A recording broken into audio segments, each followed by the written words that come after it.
Hello everyone, welcome back to my channel. Hope you all are fine. So आज के lecture में हम start करने जा रहे हैं आपके क्लास 10th का एक chapter which is life process. काफ़ी इंपॉर्टेंट चैप्टर। ओके, इस चैप्टर में से बहुत सारे इंपॉर्टेंट क्वेश्चंस भी आते हैं। So let us begin.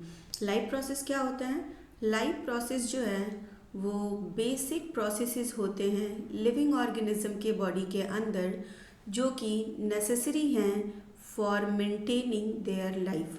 वो सारे प्रोसेसेस जो लिविंग ऑर्गेनिज्म के बॉडी के अंदर होते हैं और वो उनको लिविंग रहने में मदद करते हैं, या आप बोलिए कि उनकी लाइफ को मेंटेन करने में मदद करते हैं, उन सारे प्रोसेस को हम क्या बोलते हैं? लाइफ प्रोसेस बोलते हैं। ठीक है ना? ओके, वो सारे प्रोसेस जो लिविंग ऑर्गेनिज्म की बॉडी के अंदर होते हैं और जो कि उनको अलाइव रखने में मदद करते हैं, उन प्रोसेसेस को हम क्या बोलते हैं? उनको हम बोलते हैं लाइफ प्रोसेस। ओके, जो बेसिक लाइफ प्रोसेस हैं वो ये चारों हैं जो यहाँ लिखे हुए हैं। कौन कौन से? Nutrition, respiration, transportation and excretion. This all are what? This all are life process. Fine, चलिए देखिए, बात करते हैं न्यूट्रिशन की। न्यूट्रिशन जो है ये एक ऐसा प्रोसेस है जिसके थ्रू हम फूड को इनटेक करते हैं या ऑर्गेनिज्म फूड को इनटेक करते हैं and its utilization by the body for life process. और अपने बॉडी के अंदर फूड को इनटेक करने के बाद उसको यूटिलाइज करते हैं ताकि वो क्या कर सके? अपने लाइफ प्रोसेस को परफॉर्म कर सके, या अपने जो भी ये सारे प्रोसेसेस हैं, रेस्पिरेशन, ट्रांसपोर्टेशन, एक्सक्रिएशन, इन प्रोसेसेस को आगे फर्दर प्रोसीड कर पाएँ। Okay, what is respiration? ये एक ऐसा प्रोसेस है जिसके थ्रू फूड जो है वो बर्न किया जाता है हमारे सेल के अंदर, ठीक है, ऑक्सीजन की मदद से, ताकि हम क्या करें? एनर्जी का प्रोडक्शन करें। हमें हर सारा काम करने के लिए एनर्जी चाहिए होती है ना। वो एनर्जी कहाँ से आती है? जब हम रेस्पिरेशन करते हैं, फूड का ऑक्सीडेशन करते हैं, तब हमें वो एनर्जी मिलती है। ठीक है, so respiration is also a life process. Detail में पढ़ेंगे सबके बारे में, परेशान होने वाली कोई बात नहीं है। Next is transportation. क्या होता है ट्रांसपोर्टेशन? ट्रांसपोर्टेशन जो है ये एक ऐसा प्रोसेस है जिसके द्वारा फूड, ऑक्सीजन, वाटर या वेस्ट प्रोडक्ट्स जो हैं वो हमारे बॉडी के एक पार्ट से दूसरे पार्ट तक कैरी किए जाते हैं। उस प्रोसेस को हम बोलते हैं transportation process. Okay, let us talk about the excretion. ये एक ऐसा प्रोसेस है जिसके द्वारा वेस्ट प्रोडक्ट जो है वो हमारी बॉडी से क्या किए जाते हैं? सारे के सारे वेस्ट प्रोडक्ट हमारी बॉडी से रिमूव किए जाते हैं with the help of a process known as excretion. Okay, I hope आपको क्लियर हो गया होगा कि लाइफ प्रोसेस क्या है और किस किस प्रोसेस को हम लाइफ प्रोसेस के अंदर इंक्लूड करते हैं। ये देखिए, ह्यूमन का डाइजेस्टिव सिस्टम है जो कि किस चीज़ में मदद करता है? न्यूट्रिशन के लिए मदद करता है। ये ह्यूमन का रेस्पिरेटरी सिस्टम है जो कि किस में मदद करता है? रेस्पिरेशन में मदद करता है। दिस इज़ द हार्ट, और you can say this is the transportation system, circulatory system, जो कि ट्रांसपोर्टेशन में मदद करता है। And the last one, this one is what? It is excretory system, जो कि वेस्ट प्रोडक्ट के रिमूवल में मदद करता है। इन सब के बारे में हमें डिटेल पढ़ना है, लेकिन उसके पहले हम न्यूट्रिशन की बात करेंगे प्लांट्स के अंदर। ठीक है, let us move on to the next topic which is nutrition in plants. Fine, चलिए बात करते हैं प्लांट्स के न्यूट्रिशन की। अगर हम न्यूट्रिशन की बात करें प्लांट्स के अंदर, तो प्लांट्स में होता है ऑटोट्रॉफिक न्यूट्रिशन। ऑटोट्रॉफिक न्यूट्रिशन मतलब प्लांट्स जो हैं, ऑटो का मतलब होता है सेल्फ, प्लांट अपना फूड जो है वो क्या कर सकते हैं? खुद ही प्रिपेयर कर सकते हैं। इसीलिए प्लांट्स क्या होते हैं? ऑटोट्रॉफ होते हैं, और उनके अंदर ऑटोट्रॉफिक न्यूट्रिशन होता है। प्लांट्स अपना फूड कौन से प्रोसेस की मदद से बनाते हैं? तो प्लांट्स अपना फूड बनाते हैं with the help of a process known as photosynthesis. Okay, photosynthesis होता कहाँ है? देखिए, फोटोसिंथेसिस के लिए हमें रिक्वायरमेंट है CO2 की। फोटोसिंथेसिस के लिए हमें रिक्वायरमेंट है वाटर मॉलिक्यूल की, और फोटोसिंथेसिस के लिए हमें रिक्वायरमेंट है सनलाइट की।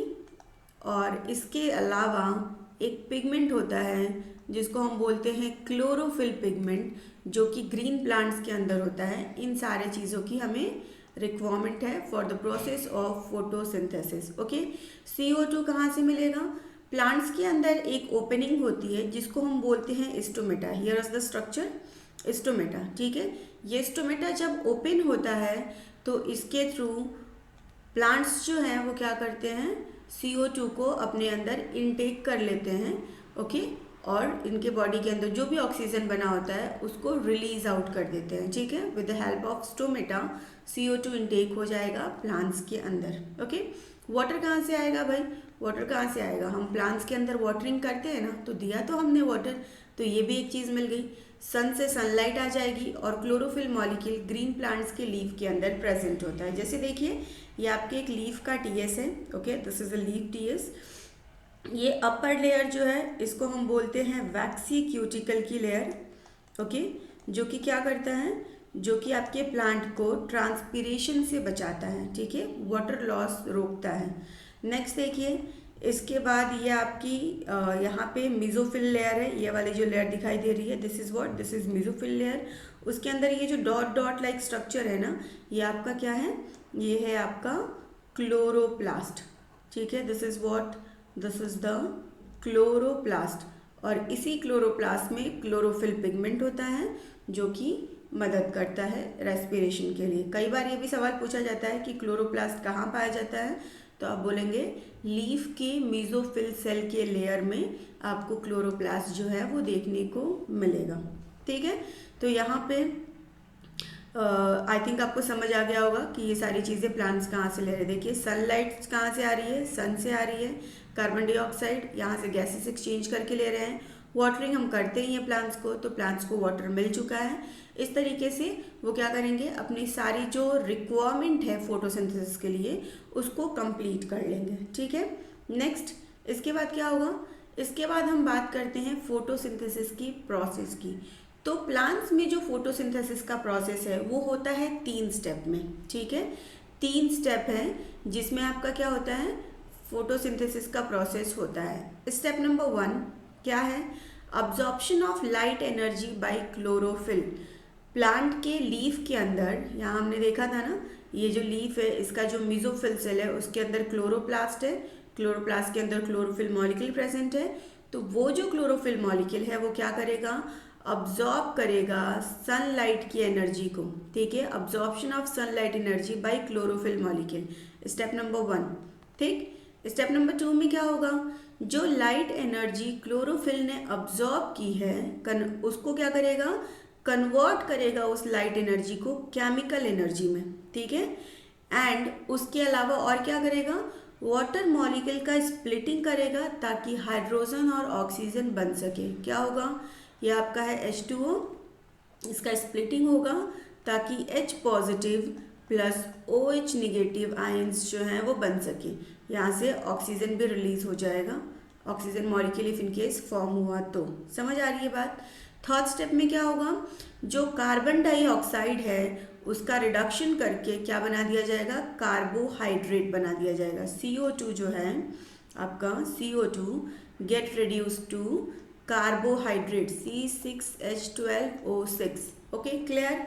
समझ आ रही है बात? इक्वेशन क्या है फोटोसिंथेसिस का, 6CO2 plus 6H2O in the presence of sunlight energy chlorophyll molecule form C6H12O6 plus 6 molecule of energy. ठीक है, आई थिंक आपको समझ आ गया होगा क्या है ये फोटोसिंथेसिस किसको बोलते हैं और फोटोसिंथेसिस के 3 स्टेप कौन कौन से हैं। ठीक, इसके बाद नेक्स्ट लेक्चर में हम देखेंगे कि न्यूट्रिशन एनिमल्स के अंदर कैसे होता है। अभी तो हमने प्लांट्स के अंदर देखा कि प्लांट्स के अंदर फोटोसिंथेसिस कैसे होता है, उसके स्टेप क्या है।